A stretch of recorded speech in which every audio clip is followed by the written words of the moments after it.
প্রথম দিনের অধিবেশনে যুদ্ধ অপরাধীদের নামে যে জাতীয় সংসদে শোক প্রস্তাব জানানো হয়েছে এবং সেটা গৃহীতও হয়েছে, কিন্তু এটা নিয়ে একটা নিন্দা এবং প্রতিবাদ আপনি জানেন যে পরবর্তীতে হয়েছে এবং বাম রাজনৈতিক দলগুলো যেমন সিপিবি, বাসদ, এরা কিন্তু আপনার প্রতিবাদ জানিয়েছে। এছাড়াও আরও বিশিষ্ট বেশ কিছু নাগরিক প্রতিবাদ জানিয়েছে। আপনি কিভাবে দেখেন আসলে এই বিষয়টিকে?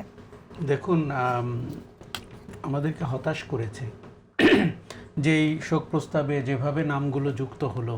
প্রথমে কয়েকটি নাম বলা হলো, তারপরে চিফ হুইপ দাঁড়িয়ে আরও কয়েকটি নাম বললেন। এখন শুধুমাত্র নাহিদ ইসলাম যে নামগুলো বলেছেন সেগুলো আমার কাছে মনে হয়েছে যে অভ্যুত্থানের সাথে সম্পর্কিত, এমনকি ফেলানির নামও বলেছেন। এখন ৭১ সালে যারা বাংলাদেশ রাষ্ট্রের স্বাধীনতা চায়নি, যুদ্ধ অপরাধী এবং যারা নারী ধর্ষণ, মুক্তিযোদ্ধা হত্যা এইসব কর্মকাণ্ডে যুক্ত ছিলেন, তাদের নাম যদি জাতীয় সংসদে আপনি শোক প্রস্তাবে অন্তর্ভুক্ত করেন, সেটি নতুন বাংলাদেশের যে গণতান্ত্রিক অভিযাত্রা তার সাথে একেবারে মানানসই না।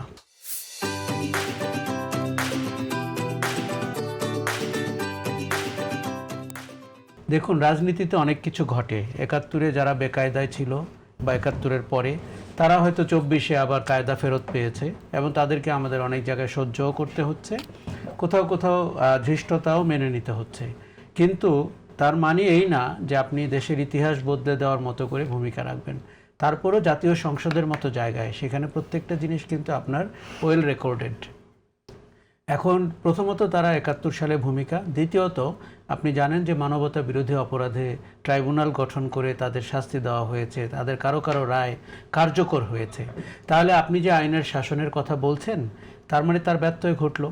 আইনের শাসনে তো তারা যুদ্ধ অপরাধী হিসাবে, মানবতা বিরোধী অপরাধী হিসাবে দণ্ডিত হয়েছেন। কাজে আপনি আবার জাতীয় সংসদে তাদের জন্য শোক প্রস্তাব করছেন, তাহলে বাংলাদেশ রাষ্ট্র সংসদ আসলে কোন জায়গায় দাঁড়িয়ে? এখন এখানে যে যুক্তিটির সামনে আসে সেটা হচ্ছে যে বিচার প্রশ্নবিদ্ধ ছিল। সেই জায়গা থেকে আপনার কাছে কি মনে হয় যে সমস্যাটা সমাধান কিভাবে হতে পারত? আমি বলি, আজকে আবার ট্রাইব্যুনাল হয়েছে। শেখ হাসিনা এবং তার টপ কমান্ডার যারা গণহত্যা করেছেন, ফ্যাসিজম করেছেন, গুম খুন করেছেন, তাদেরও ট্রাইব্যুনালে বিচার হচ্ছে। কোনো এক সময় নিশ্চয়ই আবার বলা হবে এই বিচারটিও প্রশ্নবিদ্ধ ছিল। তাহলে কাজে আমাদেরকে এক জায়গায় এসে থামতে হবে, মেনে নিতে হবে যে ইতিহাসের কোনো কোনো রায় আসলে সত্যনিষ্ঠ। সেটিকে আমি আমার সুবিধাজনক সময়ে প্রশ্ন করব এবং বেকায়দায় থাকলে মেনে নিব। এই যে দ্বিচারিতার রাজনীতি, সেখান থেকে বেরোতে হবে। দেখুন, জামাত ইসলামীর ব্যাপারে একটা বক্তব্য হচ্ছে তারা তাদের নাম বদল করেছে, পরিবর্তন করেছে নির্বাচন কমিশনের কারণে, কিন্তু তাদের মন পরিবর্তন হয়নি। এটি আমরা গত নির্বাচনের সময় দেখতে পেয়েছি তারা কিভাবে কথা বলেছেন। ডিসেম্বর মাসকে বেছে নিয়েছিলেন বাংলাদেশের ইতিহাস বিকৃতির জন্য। আপনার হাসি ঠাট্টা করেছেন মুক্তিযুদ্ধ, কে করেছে কে করেনি।